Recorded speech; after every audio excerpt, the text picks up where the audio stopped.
For Flag News, I'm Kathy Black, and we're here again off the walk with Devi DeLavie, and we're looking forward to seeing some of his pieces throughout this space and interviewing him to find some insight behind the passion behind his work. Devi. And this little girl back here, this one's called sadhana, and sadhana is an East Indian term for the path, the way, your journey, your spiritual journey.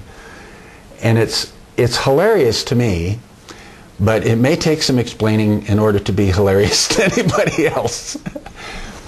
There's your soul, your psyche. Soul and psyche are the same word. Riding on this caterpillar who is the guru, heading towards the mountain in the distance. And eventually she knows if she sticks with the teacher long enough, she's going to get to the mountain. And she's had the first awakening, and she realizes that one of these days the guru's going to turn into a butterfly, and she'll get to the mountaintop even faster.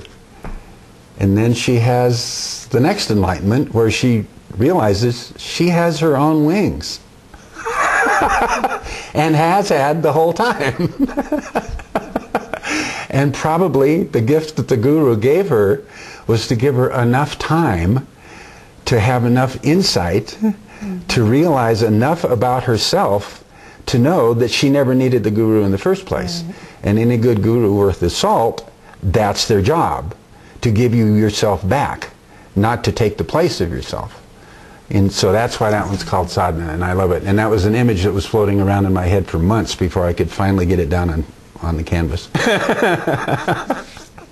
I feel that through your expressiveness, you really do invite others to be able to find that within themselves. Like you were saying that, you know, each one of us has that which lies beneath us. And I think by expressing what is innate for you really invites the viewer, all of humanity, to be able to create as you do. And in the way that you express yourself is just so beautiful that you really do invite others to be able to learn what it is for them.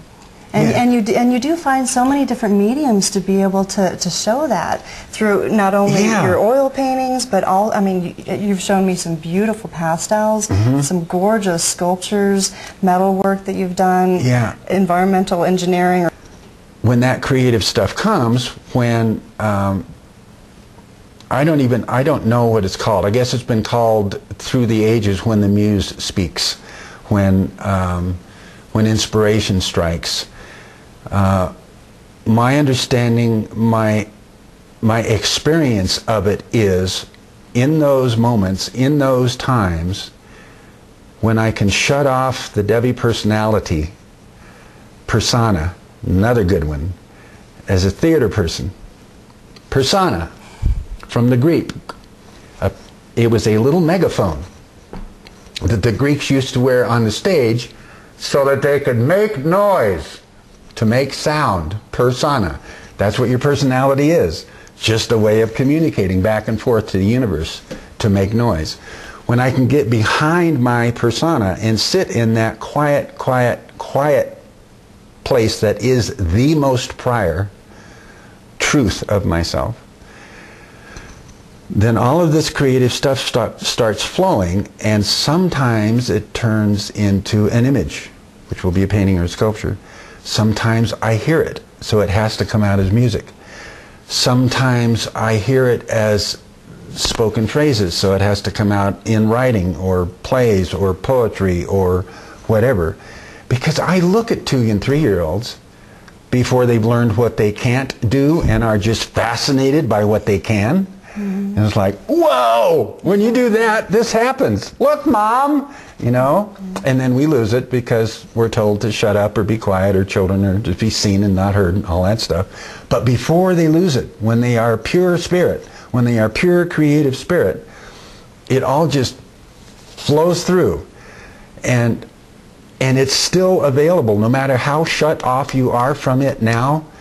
It's a journey and a process to undo all of those misconceptions that you have about yourself to get back to that place.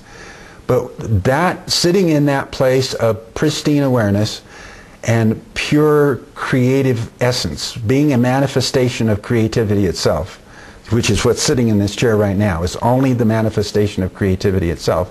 That's in all of us. That's the seed, the core of our being. I saw probably the most profound image. There was one little picture of me as a 2-year-old child sitting on Grandma's lap, and I was sitting like this.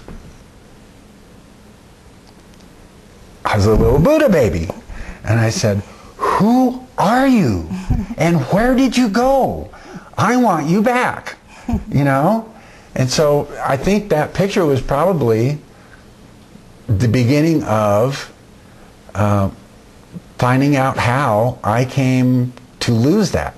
How I came to lose that. And look at your childhood pictures. Look at the eyes of your childhood pictures.